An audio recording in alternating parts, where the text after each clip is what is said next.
നമസ്കാരം. മലയാളി വാർത്ത ഇൻസൈഡിലേക്ക് സ്വാഗതം. സ്വിറ്റ്സർലൻഡിലെ ജനീവയിൽ അമേരിക്കയും ഇറാനും തമ്മിലുള്ള ആണവായുധ മേഖലയിലെ രണ്ടാം ഘട്ട ചർച്ചകൾ പുരോഗമിക്കുന്നു. ഇറാൻ വിദേശകാര്യമന്ത്രി Abbas Araghchi US Middle East പ്രതിനിധി സ്റ്റീവ് വിറ്റ്കോഫുമായും പ്രസിഡന്റ് ഡൊണാൾഡ് ട്രംപിന്റെ മരുമകൻ ജാരേഡ് കുഷ്നറുമായും ഒമാൻ വിദേശകാര്യമന്ത്രി Badr bin Hamad al Busaidi വഴി ചർച്ച നടത്തും. US പ്രസിഡന്റ് ഡൊണാൾഡ് ട്രംപ് ടെഹ്റാനിൽ സൈനിക സമ്മർദ്ദം വർദ്ധിപ്പിക്കുന്നതിനിടയിലാണ് ഇറാനും USഉം തമ്മിലുള്ള രണ്ടാം ഘട്ട ചർച്ചകൾ ജനീവയിൽ ആരംഭിച്ചത്. ഇറാന്റെ മിസൈൽ ശേഖരം പോലുള്ള ആണവ ഇതര വിഷയങ്ങളിലേക്ക് ചർച്ചകളുടെ വ്യാപ്തി വികസിപ്പിക്കാൻ അമേരിക്ക ശ്രമിച്ചിട്ടുണ്ടെങ്കിലും ഉപരോധങ്ങൾ ഒഴിവാക്കുന്നതിന് പകരമായി തങ്ങളുടെ ആണവ പദ്ധതിയിലെ നിയന്ത്രണങ്ങൾ മാത്രമേ ചർച്ച ചെയ്യാൻ തയ്യാറുള്ളൂ എന്നും പൂജ്യം യുറേനിയം സമ്പുഷ്ടീകരണം അംഗീകരിക്കില്ലെന്നും ടെഹ്റാൻ വ്യക്തമാക്കിയിട്ടുണ്ട്. ഇതേസമയം ജനീവയിലെ ആണവ ചർച്ചകൾക്ക് മുന്നോടിയായുള്ള സമ്മർദ്ദതന്ത്രത്തിന്റെ ഭാഗമായി ഡൊണാൾഡ് ട്രംപ് നടത്തിയ പരാമർശം വലിയ ചർച്ചയായിരിക്കുകയാണ്.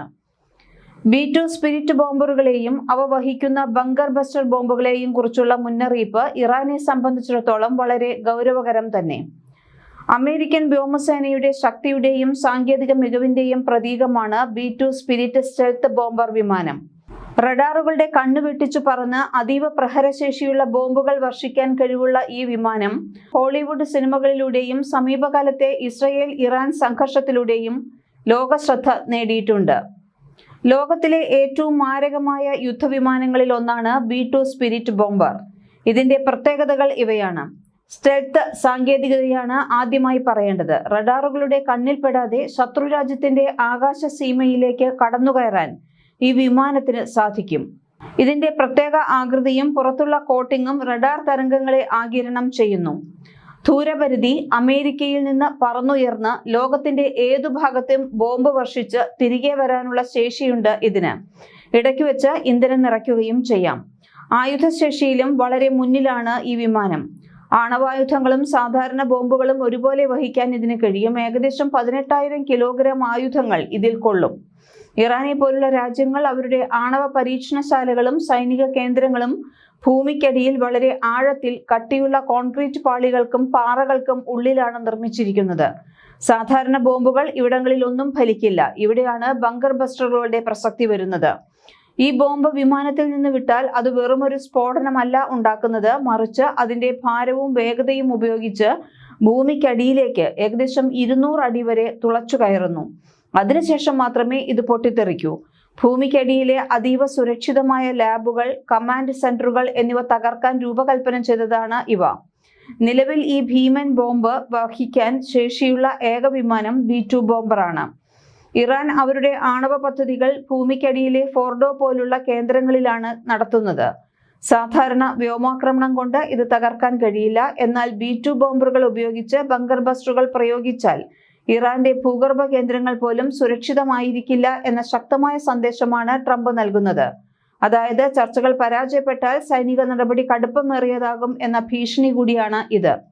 ഇറാനുമായുള്ള രണ്ടാം വട്ട ചർച്ചകൾക്ക് മുന്നോടിയായി മധ്യേഷ്യയിൽ വ്യോമ നാവിക വിന്യാസം ശക്തമാക്കിയിരിക്കുകയാണ് അമേരിക്ക. ചർച്ചകൾക്ക് മുന്നോടിയായി ഇറാനെ ഭയപ്പെടുത്താനും ആണവ ചർച്ചകൾ പരാജയപ്പെട്ടാൽ ആക്രമണത്തിനുള്ള സാധ്യതകൾ വർദ്ധിപ്പിക്കാനും വൻ നീക്കമാണ് US നടത്തിയിരിക്കുന്നത്. ഒമാന്റെ മധ്യസ്ഥതയിലാണ് ഈ നിർണായക ചർച്ചകൾക്ക് കളമൊരുങ്ങിയത്. ആദ്യഘട്ട ചർച്ചകളുടെ തുടർച്ചയായാണ് ജനീവയിലെ ഈ കൂടിക്കാഴ്ച. US മിഡിൽ ഈസ്റ്റ് പ്രതിനിധി സ്റ്റീവ് വിറ്റ്കോഫ്, ജറാഡ് കുഷ്നർ എന്നിവരുടെ നേതൃത്വത്തിൽ നടന്ന ദ്രുതഗതിയിലുള്ള കൂടിയാലോചനകൾക്ക് ശേഷമാണ് രണ്ടാം ഘട്ട ചർച്ചകളുമായി മുന്നോട്ടു പോകാൻ അമേരിക്കൻ ഭരണകൂടം തീരുമാനിച്ചത്. ബ്രിട്ടനിലെ അമേരിക്കൻ എയർഫോഴ്സ് വിമാനങ്ങൾ, ടാങ്കറുകൾ, ഫൈറ്റർ ജെറ്റുകൾ എന്നിവ മധ്യേഷ്യയ്ക്ക് സമീപത്തേക്ക് മാറ്റിയിട്ടുണ്ട്. കൂടുതൽ പ്രതിരോധ സംവിധാനങ്ങളും മേഖലയിലേക്ക് എത്തുന്നു.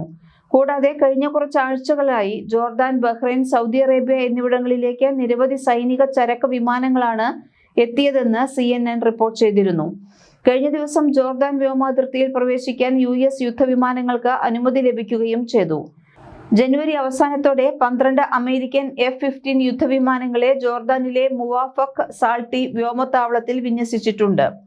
ഓപ്പൺ സോഴ്സ് ഫ്ലൈറ്റ് ഡാറ്റ പ്രകാരം ഈ മേഖലയിലേക്ക് 250-ലധികം US കാർഗോ വിമാനങ്ങൾ എത്തിയിട്ടുണ്ടെന്നും CNN റിപ്പോർട്ട് ചെയ്തു. US പ്രസിഡന്റ് ഡൊണാൾഡ് ട്രംപ് ആഴ്ചകളായി ഇറാനെതിരെ സൈനിക നടപടി ഉണ്ടാകും എന്ന ഭീഷണി മുഴക്കുകയാണ്.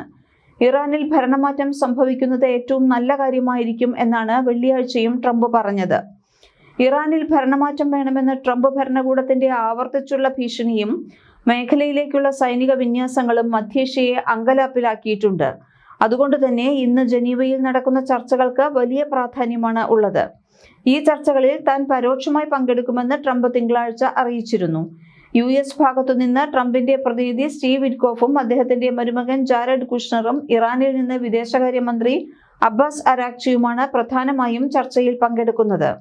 ചർച്ചയ്ക്കായി ജനീവയിലെത്തിയ ഇറാന്റെ വിദേശകാര്യമന്ത്രി അബ്ബാസ് അരാക്ചി തിങ്കളാഴ്ച അന്താരാഷ്ട്ര ആണവോർജ ഏജൻസി ഡയറക്ടർ ജനറൽ റാഫേൽ ഗ്രോസിയുമായി കൂടിക്കാഴ്ച നടത്തിയിരുന്നു.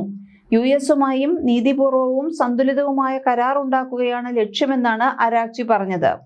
ഈ മാസം 6-ന് ഒമാനിൽ നടന്ന ആദ്യഘട്ട ചർച്ചയിലൂടെ ഇറാന്റെ ആണവ പദ്ധതിയോടുള്ള US നിലപാട് കൂടുതൽ യാഥാർത്ഥ്യത്തിൽ ഊന്നിയതായിട്ടുണ്ട് എന്നാണ് ഇറാന്റെ വിദേശകാര്യ വക്താവ് ഇസ്മായിൽ ബാഗേയി പറഞ്ഞത്. ഇറാനുമേലുള്ള ഉപരോധങ്ങൾ ഇളവു ചെയ്യാൻ US തയ്യാറാവുകയാണെങ്കിൽ സമ്പുഷ്ടീകരിച്ച യുറേനിയം ശേഖരത്തിന്റെ കാര്യത്തിൽ വിട്ടുവീഴ്ചയ്ക്ക് തങ്ങളും തയ്യാറാണെന്ന് ഇറാൻ പറഞ്ഞിരുന്നു. ആണവ കരാറിൽ എത്തിയില്ലെങ്കിൽ ഇറാനു നേരെ സൈനിക നടപടി ഉണ്ടാകുമെന്ന ഭീഷണി US പ്രസിഡന്റ് ഡൊണാൾഡ് ട്രംപ് ആവർത്തിച്ചിരിക്കുകയാണ്. ഇറാനിൽ സൈനിക നടപടിക്ക് US സൈന്യം സജ്ജമാവുകയാണെന്നാണ് റോയിറ്റേഴ്സും റിപ്പോർട്ട് ചെയ്തത്.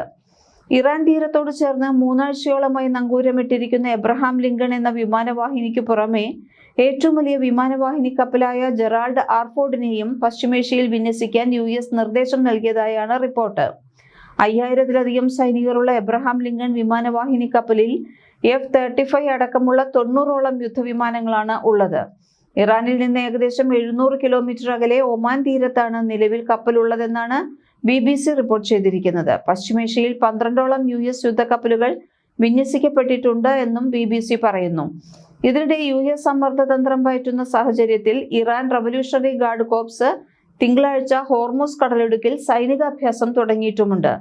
ഇറാൻ ഉടൻ ആണവായുധം സ്വായത്തമാക്കുന്ന റിപ്പോർട്ടിനെ തുടർന്ന് 2025 ജൂണിൽ ഇസ്രയേൽ ഇറാനെ ആക്രമിച്ചിരുന്നു. അന്ന് ഇറാന്റെ 3 തന്ത്രപ്രധാന ആണവ കേന്ദ്രങ്ങളിൽ US ബങ്കർ ബസ്റ്റർ ബോംബുകൾ ഇട്ടിരുന്നു.